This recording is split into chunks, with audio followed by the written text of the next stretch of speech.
como a gente tinha conversado nos últimos resenhas, e enfim, como a gente tinha colocado essa proposta para essa temporada, principalmente para esse ano, né? Os encontros vão ser temáticos, e aí eu escolhi alguns temas para a gente desenvolver e tal. Já no último resenha já deu uma mudada, a gente fazia geralmente um check-in aqui, falava de como tava, então a gente vai direto aí para quebração, né? E dentro disso tudo a gente vai tentar cumprir o expediente desses temas e aí trazer a perspectiva de cada um. Eu de fato, assim, principalmente no resenha, eu tô tentando me tirar desse local de mediação e me levar mais para esse participativo, porque eu acho que é como funciona melhor pra gente aqui, né? E às vezes eu sinto muito que eu tô ali, tipo, dando as cartas, enfim, e perde um pouco a cara de troca, eu fico com medo. Eu sempre tenho esse medo de parecer que tô aqui, enfim. Mas isso não vai me abster de ir falando com vocês, né? Eu já tenho a regra que tá aparecendo aqui no meu monitor, né? A ordem, na verdade. Então, assim, eu vou falar um pouquinho aqui sobre o tema e aí eu vou trazer a perspectiva de cada um, beleza? Enfim, vai ser nessa aí que a gente vai rodar como a gente fez no último, né? Bom, o tema é simples, né? E complexo ao mesmo tempo. A gente bate um pouco nessa tecla. Hoje a gente falou, inclusive, esse resenha já começou há mais de 12 horas que a gente passou o dia inteiro conversando de coisas desse tipo, né? Eu ia tentar até fazer um compilado do que a gente falou lá, mas aí eu também lembrei que o que a gente fala lá no grupo fica lá no grupo, então é importante que a gente já chega quente para os nossos encontros, porque isso vai acontecendo já. Algumas pessoas me procuraram nesse meio tempo, querendo participar do grupo, participar do resenha, e aí volta o que eu falo aí sempre, o que eu sempre falo, o que eu falo na gravação, o que eu falo nos playbacks aqui. Tem que ouvir os últimos 10 resenhas e participar de uma reunião, não tem exceção. Então, eu vou manter isso aqui porque é como tem funcionado, e eu acho que as coisas elas só estão seguras pra gente continuar, porque a gente manteve essa regra de ouro aí, e por isso que a gente talvez ainda esteja aqui nessa troca. Vou falar basicamente o que a gente tinha preparado, né? O tema e um pouquinho da temática que eu sugeri. Eu vou ler aqui, que fica mais fácil para mim, né? Basicamente, ser pai sem nunca ter tido um, né?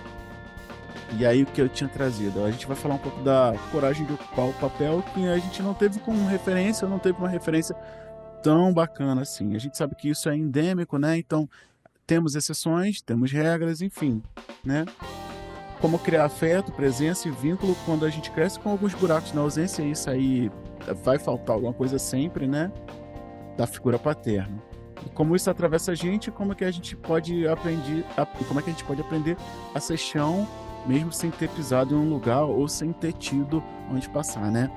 A gente conversou muito sobre isso hoje, eu vou trazer um pouco do que eu falei, de como as pessoas às vezes projetam uma paternidade pra gente, sem trazer o que é a paternidade pra gente, né? O quanto a gente vai, inclusive, tender a atender as expectativas de outras pessoas que vão para um paternar diferente do que a gente até tem, né? Pra gente. E o que isso gera, né? Acaba gerando falta de conexão. Então, eu queria ouvir vocês, a gente vai ampliando mais esse tema. A proposta inicial desse encontro é a gente debater um pouco nisso, até para trazer, porque isso tem acontecido, trazer perspectivas para as pessoas que estão ouvindo a gente e a gente trocar também, que eu acho que é um assunto muito importante. Como eu falei, a gente já chegou bem quente aqui e eu já falei bastante. Começar pelo Paulo, que é a primeira pessoa que aparece aqui.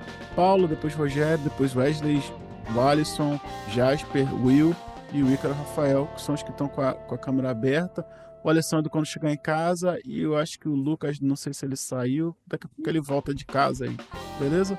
Bom, por favor, Paulo. Beleza. Quando eu vi o tema, eu achava, putz, não é meu lugar de fala, mas é sim, porque eu tive um pai presente, mas teve as ausências que a gente discutiu hoje a tarde inteira, as pequenas ausências que são sentidas. E casou, cara, casou muito com uma frase que eu vi num seriado ontem, de um pai conversando com o filho, explicando como o avô dele tratou esse pai. Aí ele termina a frase dizendo: quando você tiver um filho, eu espero que você seja melhor do que eu, porque eu estou sendo melhor do que o meu pai. E isso me pegou, porque uma das coisas, meu pai trabalhou viajando, e uma das coisas que eu prometi para mim mesmo foi estar mais presente junto do meu pirralho. E hoje eu trabalho home office. Eu levo e busco ele na escola. Eu não tenho som. Meu pai tinha som muitas vezes, o momento só do carro para conversar com a gente. Eu tenho um momento do carro, é só sair do escritório e chegar ali no quarto dele e puxar um assunto, ou chegar na sala quando ele está jogando videogame. Eu tenho vários momentos, mas eu caí muito no capitalismo também, de para ele ter vários momentos, eu ter de não estar presente em alguns deles, apesar de estar dentro de casa. E o Diego falou uma frase que ficou, pô, ele sabe que eu vou estar ali na porta do escritório com a xícara de café. Isso é certeza, sempre, Uhum. sempre. E é isso. Eu saí de um lugar que eu achava que não tinha lugar de fala, mas sempre tem. Sempre. E eu acho que eu estou fazendo melhor do que o meu pai. Pode crer, show de bola, show, show. Cara, realmente isso aí é uma parada que me pega muito, né? Às vezes eu sempre usava essa questão da presença. Tipo, pelo menos eu tô aqui, mas caraca, isso já é muita coisa mesmo, sabe? Enfim, é gigante.